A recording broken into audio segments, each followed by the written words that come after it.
12 January celebrated as Youth Day. This it is the birth anniversary of Vivekananda. मित्रांनो, विवेकानंदांनी खूप काही अगाध विचार युवकांसाठी ठेवलेले आहेत. तुम्ही जर मोबाईलचा मिसयूज करत असाल तर चांगला उपयोग पण करा. त्याच्यामध्ये विवेकानंदांचे जे थॉट्स आहेत ते बघा, वाचा, ऐका आणि तेच थोडक्यात मी अगदी संक्षिप्त मध्ये सांगतो. त्यांचं एक ध्येय वाक्य आहे, सांगता येईल कोणाला? युवकांसाठी एक वाक्य आहे.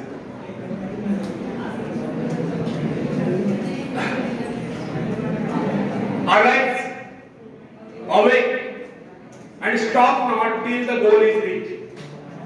उठा, जागे व्हा आणि तोपर्यंत थांबू नका जोपर्यंत तुम्ही तुमचं ध्येय गाठत नाही. अथक परिश्रम करा, मेहनत करा आणि आपलं लक्ष्य साध्य करा. विवेकानंदांनी हे पण सांगितलं आहे की हे विश्व ही एक व्यायामशाळा आहे आणि आपण सर्व इथे कशासाठी आलो आहोत? व्यायाम करण्यासाठी. त्यांचा सांगण्याचा उद्देश हा आहे की आपण सर्वांनी मल्ल व्हायचं.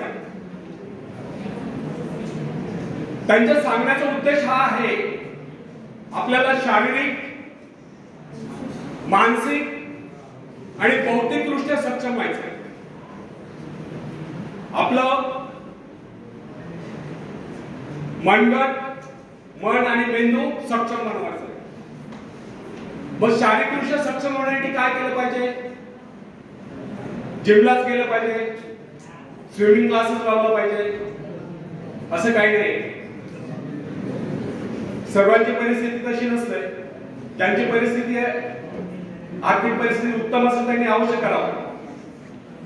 पण सर्वांसाठी सांगतो, सकाळी उठल्यापासून रात्री झोपेपर्यंत ज्या ज्या शारीरिक श्रम करण्याच्या संधी आहेत त्या संधी सोडू नका. त्या संधीचं सोडं करा, अथक परिश्रम करा, मेहनत करा, शारीरिक श्रम करा, जेणेकरून दिवसातून एकदा तरी शरीरातून घाम निघाला पाहिजे. एवढे शारीरिक श्रम करा. आणि तुम्ही तर ऍग्रीकल्चर फील्ड मधले आहात त्यामुळे तुम्हाला ते करणं भागच आहे. एक गोष्ट लक्षात ठेवा, श्रम केल्याने माणूस अशक्त होत नाही, श्रम केल्याने माणूस सशक्त होतो. ज्या गोष्टीचा तुम्ही जेवढा उपयोग कराल तेवढी ती ताकदवर बनते. तर अंग झोकून काम करा, शारीरिक श्रम करा. ज्यांना काहीच काम नसेल, आजकाल काय झालंय, प्रत्येक घरामध्ये एक किंवा दोन मुलं असतात, एकच मुलगा असतो किंवा एकच मुलगी असते, लाडागोडात मारलेले असतात, त्यांना काम नको असतं. त्यांच्यासाठी पण सांगतो, तुम्हाला कुठलंच काम नसेल तरी सकाळी लवकर उठा, रनिंग करा, जॉगिंग करा, वॉकिंग करा, फास्ट वॉकिंग करा, सायकलिंग करा, स्विमिंग करा, प्राणायाम करा, योगासन करा, व्यायाम करा, जिमला जा, काय करायचं ते करा. पण शरीरातून एकदा तरी दिवसातून घाम निघालेल एवढे शारीरिक श्रम करा. त्यातून तुम्ही तुमच्या शारीरिक क्षमता विकसित करा. दुसरी गोष्ट, मानसिक क्षमता विकसित होण्यासाठी काय केलं पाहिजे? आपल्या मनावरती, आपल्या इंद्रियांवरती आणि सर्वात महत्त्वाचं आपल्या विकारांवरती ताबा असला पाहिजे. विकार कोणते? थोडक्यात सांगतो, नीट लक्ष द्या. लास्ट नंबर, विकार कोणते नीट लक्षात घ्या. काम, कामना, इच्छा, क्रोध, लोभ, मोह, मत्सर, द्वेष, आळस, नैराश्य, उदासी या विकारांना मनातून हद्दपार करा किंवा त्यावरती नियंत्रण मिळवा. नेहमी आनंदी राहा, उत्साही राहा, कार्यतत्पर राहा, सकारात्मक राहा आणि कुठल्या तरी कामामध्ये व्यस्त राहा. जे काम रचनात्मक असेल, ज्या कामातून आपला आणि इतरांचा फायदा म्हणजे इतरांना त्याचा लाभ होईल असं कार्य करा. त्याला रचनात्मक कार्य म्हणतात. विघातक कार्य नको, रचनात्मक कार्यामध्ये व्यस्त राहा. त्यातून तुमच्या मानसिक क्षमता विकसित होते आणि बौद्धिकदृष्ट्या सक्षम होण्यासाठीच आपण बालपणापासून काय करत आलात? शिक्षण घेत आहात. शिक्षण घेत असताना तुमच्या बौद्धिक क्षमता विकसित होणारच नाही. परंतु ज्यावेळेस आपण शिक्षण घेत असतो, ज्यावेळेस आपल्याला शिक्षक शिकवत असतात, त्यावेळेस विवेकानंदांनी सांगितल्याप्रमाणे आपल्या मनामध्ये एका वेळेस एकच विचार ठेवा. ज्यावेळेस शिक्षक शिकवतात ते अगदी मन लावून समजून घ्या, त्याचं व्हिज्युअलायझेशन करा, त्याचं एक चित्र मनामध्ये उतरा. त्यामुळे तुमची ग्रास्पिंग कॅपॅसिटी वाढेल किंवा ज्ञानार्जनाची ग्रहण शक्ती विकसित होईल. मात्र शिक्षक शिकवतायत, घसात आणून सांगतायत आणि तुमच्या मनामध्ये दुसरेच विचार चालू असतात किंवा तुमच्या आतमध्ये एकमेकांमध्ये गॉसिप चालू असतात, तर ते एकदम चुकीचं आहे. किंवा तुमच्या मनामध्ये वेगळेच विचार चालू असते, आज डब्याला काय दिलं असेल, जेवण काय करायचं, भूक लागली, असे ते विचार असतील तर ते विचार एक गोष्ट लक्षात ठेवा, ज्यावेळेस जे काम करतात त्यावेळेस एका वेळेस एकच काम पूर्ण एकाग्रतेने कॉन्सन्ट्रेशनने केलं पाहिजे. ज्यावेळेस शिक्षक शिकवतात त्या एकाग्रतेने ते समजून घेतलं पाहिजे. ज्यावेळेस तुम्ही खेळाच्या मैदानात असा तल्लीनतेने खेळा, मन लावून खेळा, खेळाचे नियम पाळा, नियमांचं जे काय काटेकोर पालन करायचं ते करा, त्यावेळेस मात्र तुमचं पूर्ण लक्ष खेळावर असलं पाहिजे. पण ज्यावेळेस शिकवत असतील त्यावेळेस शिकवण्यावर लक्ष असलं पाहिजे. ज्यावेळेस तुम्ही वाचन करत असाल त्यावेळेस आपण काय वाचतोय, त्याचा अर्थ काय आहे, त्याचं व्हिज्युअलायझेशन पण झालं पाहिजे. अशा पद्धतीने तुम्ही बौद्धिक क्षमता विकसित करू शकाल. आणि वेळेचं पण नियोजन करणं गरजेचं आहे. हे बघा, ईश्वराने आपल्या सर्वांना उदंड आयुष्य दिलेलं आहे, परंतु या संपूर्ण आयुष्यातला फक्त एकच क्षण आपल्या हातात आहे. कोणताही सांगताय? कोणता असेल? गेला तो भूतकाळ इतिहास जमा झाला. सांगा आता. वर्तमानातला एक क्षण गेला तो भूतकाळ इतिहास जमा झाला, येणारा भविष्यकाळ आपल्याला माहिती नाही, परंतु वर्तमानातला प्रत्येक क्षण तुम्ही कसा विचार करता, त्या विचाराला कसं कृतीत आणतात, त्या विचाराप्रमाणे कसं आचरण करतात, त्यावर तुमचा भविष्यकाळ अवलंबून आहे. त्यामुळे सांगावं एवढंच वाटतं की नेहमी चांगले विचार मनामध्ये पेरा आणि त्यांना अंकुरित करा, त्यांना कृतीत आणा, आचरणात आणा, त्यातून तुमचा भविष्यकाळ उज्ज्वल ठरेल. अशा पद्धतीने आपल्या शारीरिक, मानसिक आणि बौद्धिक क्षमता विकसित करायच्या आहेत. जेव्हा तुमच्या शारीरिक, मानसिक, बौद्धिक क्षमता विकसित होतील तेव्हाच खऱ्या अर्थाने तुम्ही आत्मनिर्भर बनू शकाल आणि तेव्हाच भारत देश आत्मनिर्भर बनेल आणि तेव्हाच भारताला विश्व राष्ट्र होण्याची संधी उपलब्ध होतील. अजून 10 मिनिटं घेतो मी, चालेल? नेक्स्ट टॉपिक, सफलता की ऊंचाई को छुए.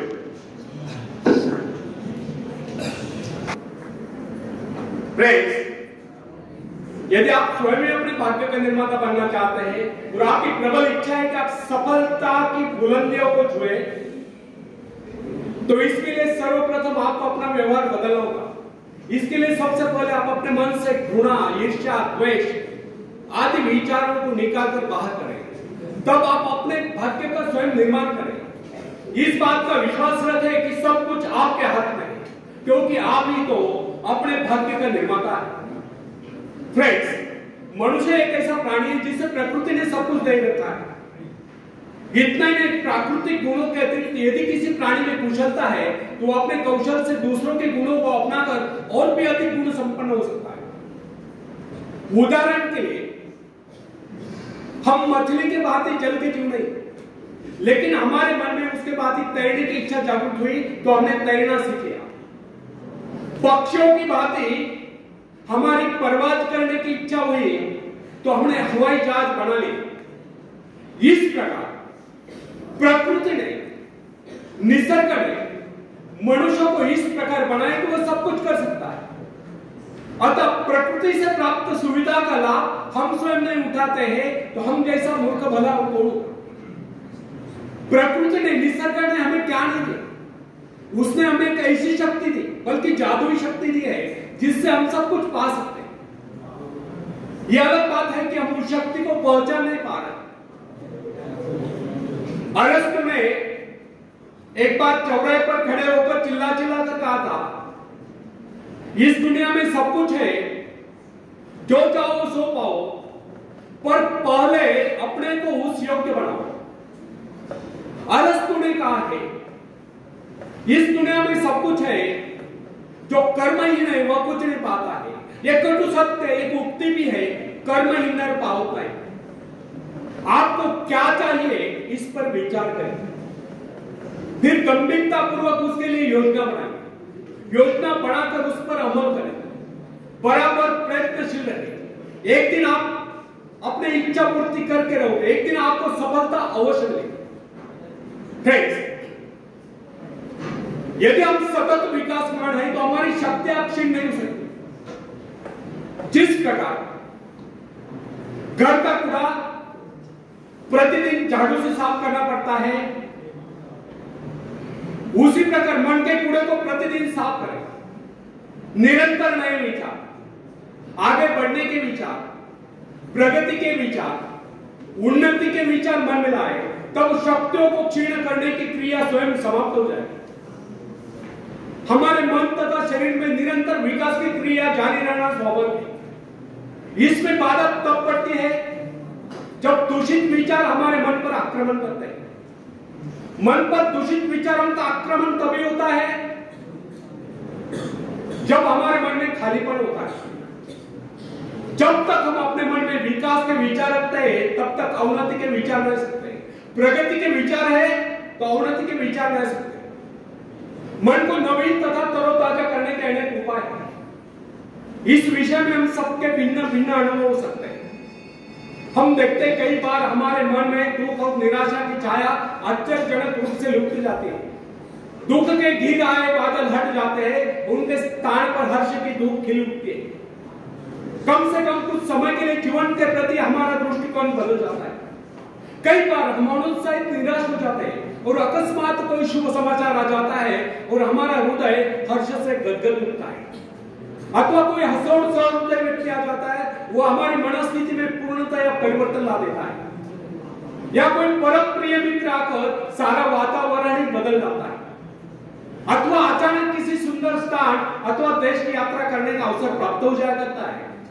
उसके प्राकृतिक सौंदर्य का लेप हमारे हृदय को शीतल कर देता है।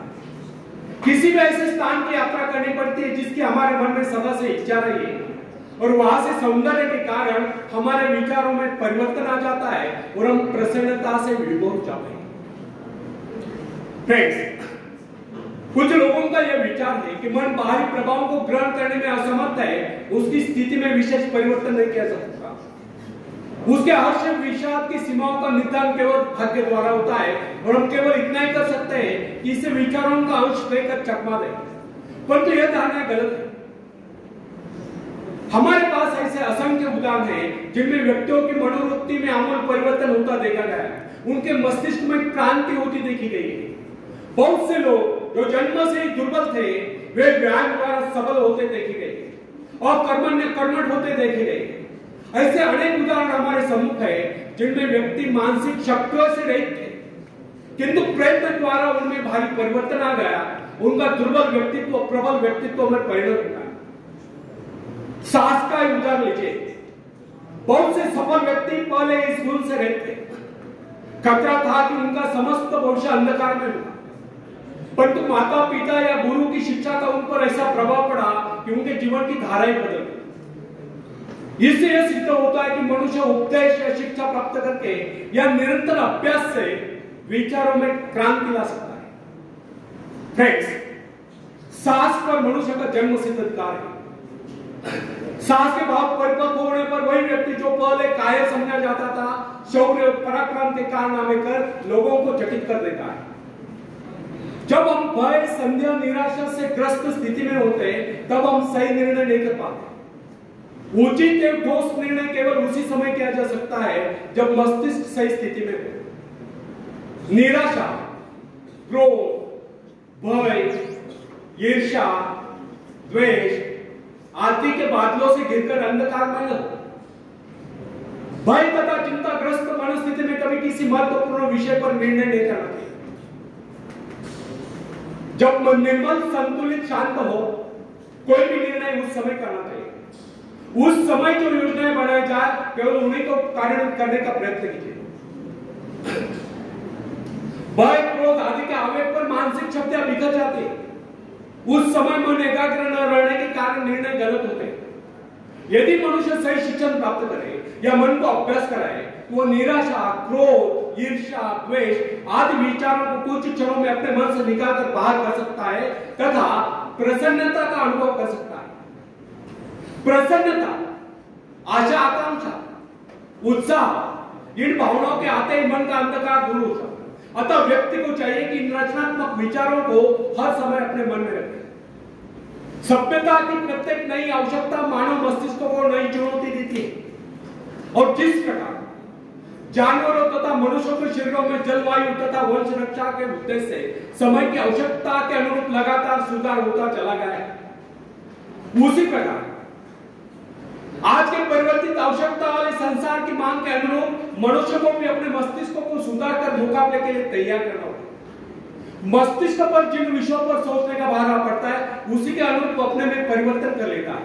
वह नई कोशिकाओं का विकास कर लेता है, दुर्बल कोशिकाओं की मरम्मत कर लेता है तथा उन्हें मुकाबले के लिए तैयार कर लेता है।